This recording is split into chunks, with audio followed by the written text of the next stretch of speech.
रहमत ड्रामे की अगली किस्त काफ़ी इंटरेस्टिंग होने वाली है। फाइनली बाहरी ठीक होकर पहुंच जाता है सीधा परीक्षे के घर, क्योंकि परीक्षे का रिश्ता तो ख़त्म हो चुका है। रुमैसा बेगम ने एक बार फिर से घटिया चाल चलकर जुबैदा की खुशियों को आग लगाने की पूरी कोशिश की, लेकिन वो ये नहीं जानती कि रिश्ता ख़त्म करके इसने परीक्षे पर ही एहसान किया है, क्योंकि अब इसकी शादी बारी से होगी और बारी को वो परीक्षे से कभी बदगुमान नहीं कर पाएंगी। अब अफसोस होगा रुमैसा बेगम को कि इससे अच्छा था परीक्षे की शादी वहीं हो जाती उस नबील के साथ। इतने शानदार, इतने अमीर कबीर लड़के से परीक्षे की शादी होगी तो जुबैदा की बेटी की तो लॉटरी निकल आएगी। रुमैसा बेगम पछताएंगी अपनी इस हरकत पर। खैर, अलीज़े ज़िंदा तो बच गई, लेकिन ज़िंदा लाश की तरह है। इसे लगता है कि इसी की वजह से इसका बच्चा नहीं रहा। वो बेचारी समझ ही नहीं पाई कि इसके साथ कितना बड़ा खेल खेला गया। उल्टा वो माफ़िया मांग रही है अपनी सास से, जिस पर इसकी सास कहती है, मुझसे माफ़ी क्यों मांग रही हो? माफ़ी मांगनी है तो ज़ुहैब से मांगो। बेचारा मेरा बच्चा मुरझा सा गया है। इतना खुश था वो अपनी औलाद के लिए, तुमने तो इसकी सारी खुशियां ही ख़त्म कर डाली। आज भी इसका मूड इतना ख़राब था। कितना समझाया था मैंने तुम्हें कि अपनी औलाद की तरफ तवज्जो दो। इन्हें ऐसे लगता है जैसे अलीज़े को तो इस बात का कोई दुख ही नहीं, सारा दुख इन्हें और इनके बेटे को है। और वहीं ज़ुहैब, जो वाकई अपने बच्चे के नुकसान पर परेशान है, अलीज़े से बात नहीं कर रहा, ना इसे तसल्ली देता है, ना ही इसके आंसू साफ करता है, बल्कि बिल्कुल खामोश है। ऐसे में अलीज़े से इसकी खामोशी बर्दाश्त नहीं होती। वो सारा इल्ज़ाम अपने सर पर ले लेती है। मैं जानती हूँ जो कुछ भी हुआ इस सब में मेरी गलती थी। और तब ज़ुहैब अलीज़े के सामने बैठकर इससे कहता है, मैंने फ़ैसला कर लिया है कि मुझे आगे क्या करना है। ये सुनकर अलीज़े एकदम से घबरा जाती है और मुझे भी लगा शायद वो अलीज़े को छोड़ने का फ़ैसला कर चुका है, लेकिन नहीं। वो अलीज़े से कहता है कि मैं अब तुम्हारा इलाज करवाऊंगा, चाहे कुछ भी हो जाए तो मैं तुम्हारे पाँव पर खड़ा करूंगा। ये सुनकर अलीज़े हैरान होती है। अलीज़े के साथ जो कुछ भी हुआ, रमशा के साथ इससे भी बुरा होना चाहिए।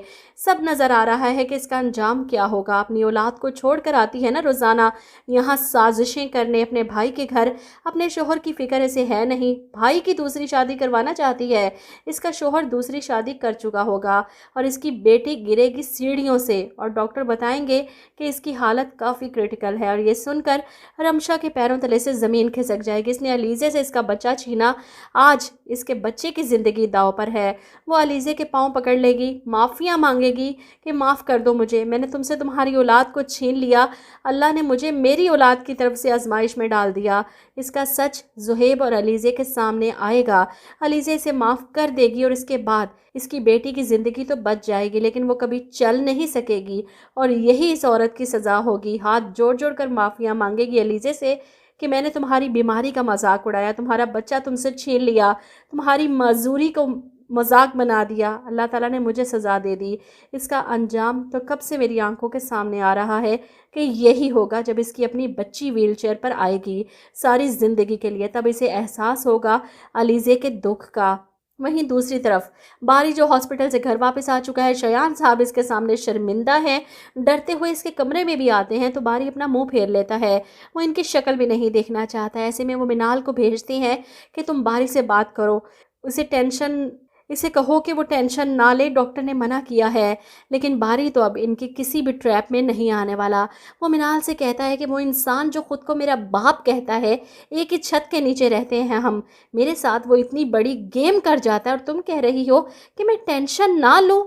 शयान साहब बारी को समझाने की कोशिश करते हैं कि देखो, मैं मानता हूँ मैंने गलत किया, लेकिन तुम भी तो देखो ना उस लड़की में आखिर ऐसा क्या था, तुम्हारे और उसके स्टेटस में इतना फ़र्क, जिस पर बारी इन्हें चुप करवा देता है। आपको आपका ये घर, आपका स्टेटस, ये शान और शौकत बहुत मुबारक हो डैड, मैं जा रहा हूँ यहाँ से। शयान साहब इस बार भी इसे रोकने की कोशिश नहीं करते, ना ही इस बात पर परेशान है।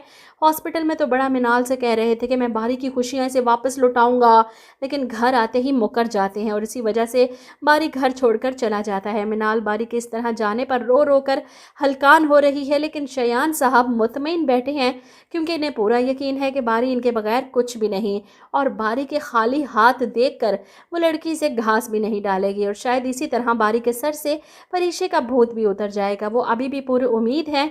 इधर बारी जो सीधा पहुंचता है परीक्षे के पास, दरवाज़ा खोलती है परीक्षे, अपने सामने बारी को देखकर हैरान, जिस पर बारी कहता है, मैं बात करना चाहता हूँ तुमसे।